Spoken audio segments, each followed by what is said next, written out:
Hello and welcome to the Deep Dive. I'm your host. And I'm welcome. So today we're doing something that I think is really, really useful. We are talking about learning English. That's right. Specifically for beginners, we're going to focus on a topic that everyone loves. Holidays. Exactly. Holidays or, time off from work or school. And our goal today is to help you, the listener, learn some simple, easy words and phrases. Right. So you can talk about your own plans and your traditions. It's a great way to start a conversation. It really is. And, one of the biggest problems for new learners is, it's fear, the fear of speaking. That's so true. There's this speaking paralysis that people get. They know the words in their head, but they're afraid to say them out loud. We've all been there. For sure. But if you focus on a fun topic like holidays, something everyone wants to talk about, it helps you overcome that fear. It builds your confidence very, very quickly. Yes. And that's the real goal here, to feel good about speaking English. So today we're going to give you a kind of survival kit for talking about holidays in English. We'll look at the most important words, some simple sentences, and then we'll practice with some conversations. It's going to be really helpful, and if you find it useful, please think about sharing this deep dive or subscribing. Yeah, that helps other learners just like you practice their English, especially for a fun topic like this. Okay.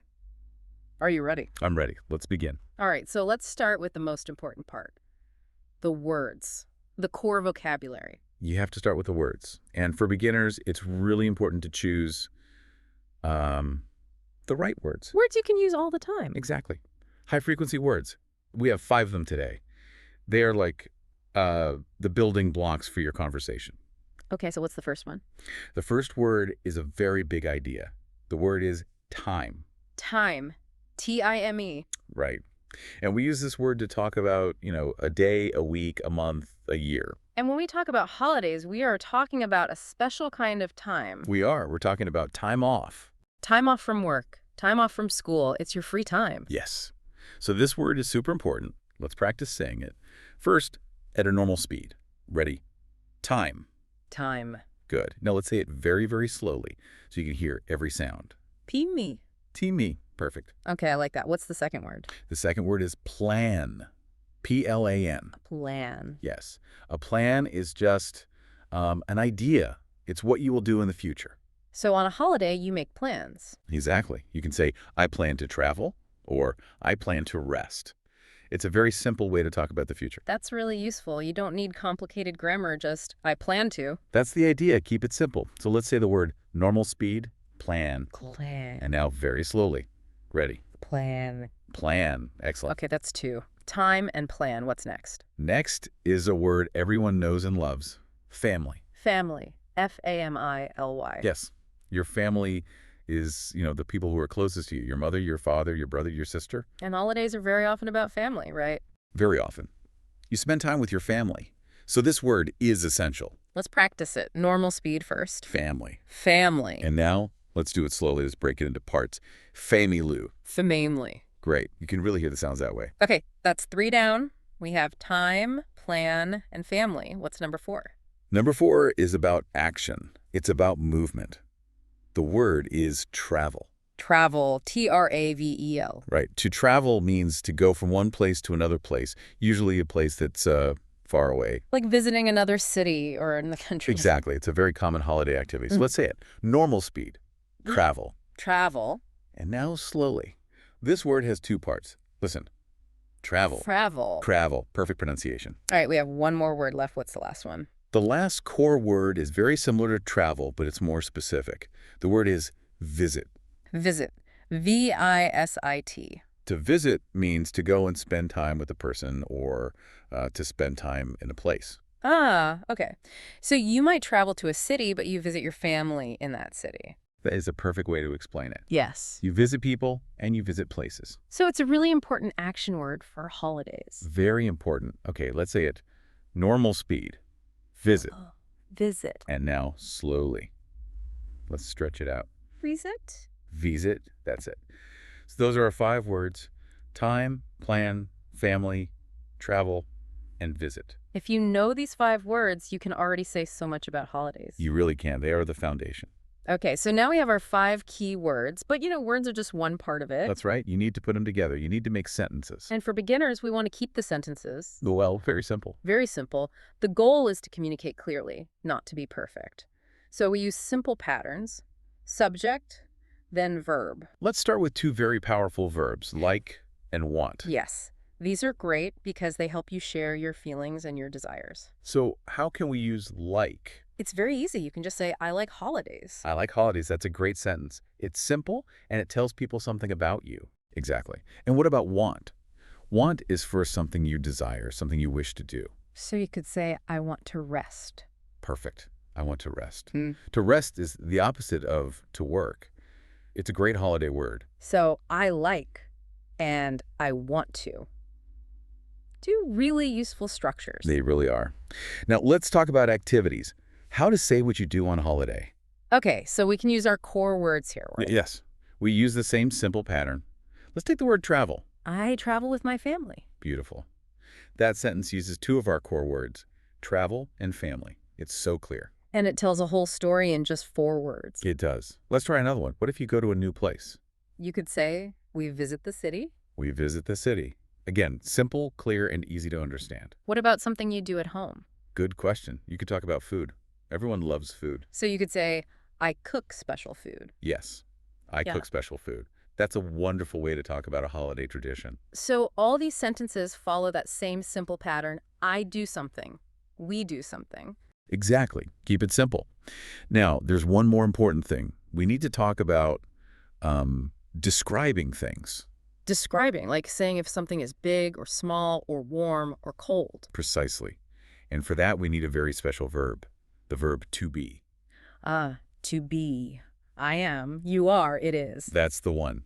It can be a little tricky, but it's so powerful. It helps you give more information. Okay, so how can we use it to talk about holidays? Well, you can talk about when your plan is.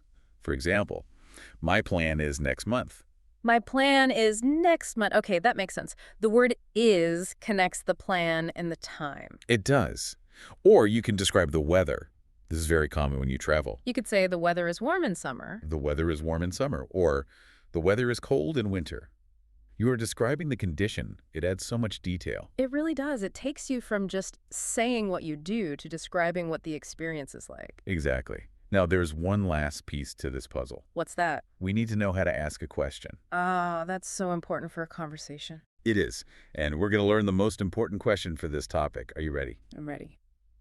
The question is, what do you do on holidays? What do you do on holidays? Let's say that again. It's a key phrase. What do you do on holidays?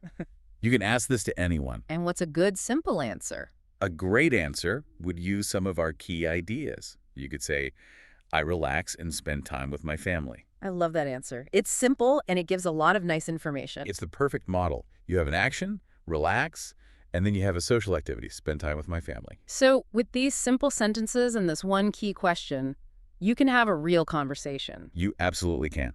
And that's what we're going to do next. We're going to practice. Okay, so this is my favorite part. We get to see how all these words and phrases work in a real conversation. Yes, we have 3 short role-play scenarios. These are like mini conversations that you might have in real life. And we're going to keep them slow and clear so you can follow along easily. Exactly. Let's start with scenario A. Okay, what's the situation for scenario A? The situation is 2 friends are talking about a holiday that is coming soon. They are talking about their plans. Got it. So I will be the guide, and you can be the learner. I will start. Perfect. I'm ready.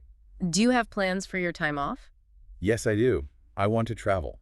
Where do you go? Do you visit a city? No, I stay at home. I just relax with my family. Okay, and to scene. That was great. Thank you. It felt very natural. It did. Now, let's talk about one very important phrase from that conversation. Which one? The phrase, stay at home. Ah, yes. I stay at home. That is such a useful phrase. Can you explain why it's so good for a beginner? Of course. It's useful because, well, not everyone travels for the holidays. Some people prefer to rest. Right, and maybe they feel like they don't have an exciting answer. Exactly. But stay at home is an exciting answer. It's an action. It means you are choosing to be in your comfortable place. It's the opposite of taking a trip. It is. And it's a complete perfect answer. You don't need to say anything else if you don't want to. It allows you to talk about relaxing, cooking, seeing local friends. So it's a great phrase to have if you don't have big travel plans. A perfect safety phrase. Yeah. And it's very, very common. Many people stay at home for the holidays. All right, that was a great first scenario. Are you ready for scenario B? I am. Let's do it. So what's the context for this one? In this conversation, we're going to talk about preferences, about what kind of season someone likes more. Okay, so talking about favorites. I like this. And this time, let's switch roles. You can be the learner, and I'll be the guide who answers your questions. Sounds good. So I will start the conversation. Please do. What is your favorite time? Summer or winter? I like summer better. Why do you like summer? I like it because the days are long and warm. Anti-scene. Very nice. That was a good one. It felt like a real get-to-know-you conversation. It did. And you used a very important new word in your last sentence. Ah, I think I know which one you mean. Let's focus on the phrase, I like it because. Yes, the word because. This word is like a key. It unlocks more detail. It really does. Before, we learned to say, I like summer. But that's just a fact. Right. But when you add because, you are explaining the reason for your feeling. I like it because the days are long and warm. Suddenly I understand you better. I can picture it. That's the power of because. Yeah. It's the simplest way to connect an idea with a reason. It makes your English sound much more interesting. And it invites the other person to share their reason, too. It makes the conversation grow. Exactly. It's a small word, but it has a very big job. It's the bridge from a simple statement to a real explanation. Okay, we have one more scenario left. Scenario C. I'm ready. What's the situation for our final conversation? This one is about tradition. So we're talking about something that happens every year, a routine. Describing a holiday tradition. That's a very common conversation. It is. Okay, so for this one, I'll be the guide again, asking the questions. And I will be the learner, explaining my tradition. Perfect. Let's begin. What do you do every year? We celebrate with our family. I took special food. That sounds nice. Do you visit your grandparents? Yes, we visit them. We eat at night. And scene. Wonderful. A very nice, simple description of a tradition. Thank you. It's easy when you use those simple sentences. It is. Now, for our final breakdown, let's look at a phrase from your first line. Okay. You said, we celebrate with our family. Yes. I want to focus on that tiny little word in the middle, the word with. With. A preposition. These small words can be tricky, but they are so important. They really are. Why is with so important in that sentence? Because with shows who you are together with. It shows companionship. Right. You don't just celebrate family. That sounds a bit strange. It does. But when you say you celebrate with your family, it means you are all together sharing the experience. It creates a picture of community. It connects the action, celebrate, to the people, family. Precisely. It's a small word that does a very big job of showing relationships. So paying attention to little words like with, at, in, it makes your English much more clear and accurate. That's a fantastic point. The small words make a big difference. Well, that was incredibly useful. I feel like we've built a really strong foundation for any beginner who wants to talk about holidays. I agree. We've seen how a few simple words and a few simple patterns can create real, meaningful conversation. It's not about knowing everything. It's about knowing the most useful things first. Exactly. That's the strategy. Build confidence with what's most important. So let's quickly recap the 3 most important phrases or tools that we talked about today, the key takeaways. Okay. Number 1 for me has to be the question, the key that unlocks the whole conversation. What do you do on holidays? That's the one. If you learn nothing else, learn that question. All right, what's number 2? Number 2 is the bridge to adding more detail, the phrase that lets you explain your feelings. I like it because... Yes, that little word, because, makes such a huge difference. It adds the why. It really does.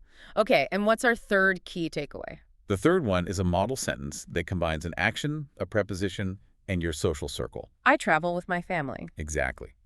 That sentence is a perfect example of how to combine the core vocabulary into a clear, informative statement. So, the question, the reason, and the action. Those are the 3 big tools. That's right.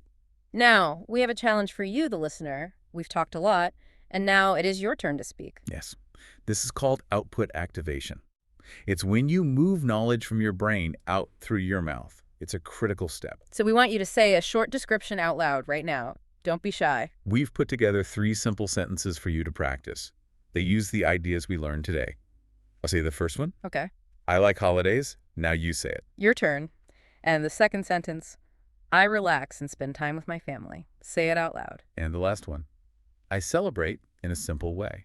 Just saying those 3 sentences out loud is a huge step. It's active practice. It truly is. Repetition is what builds the confidence to speak automatically without thinking so much. Now, for our final thought today, learning these basic phrases is, it's a fantastic start, but it is a start. That's right.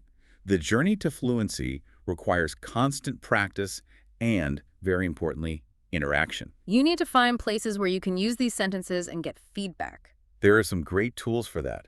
Language exchange apps like Tandem or HelloTalk are really good for finding people to talk to. You can find someone who wants to learn your language, and you can help each other. Exactly. But if you want something more structured, maybe a tutor's a good idea. They can really help you fix small, repeated mistakes. The most important thing is to keep speaking. Don't let the fear stop you. Use these simple sentences as your starting point and just go for it. That is the best advice. Yeah. Confidence comes from doing, not just from knowing.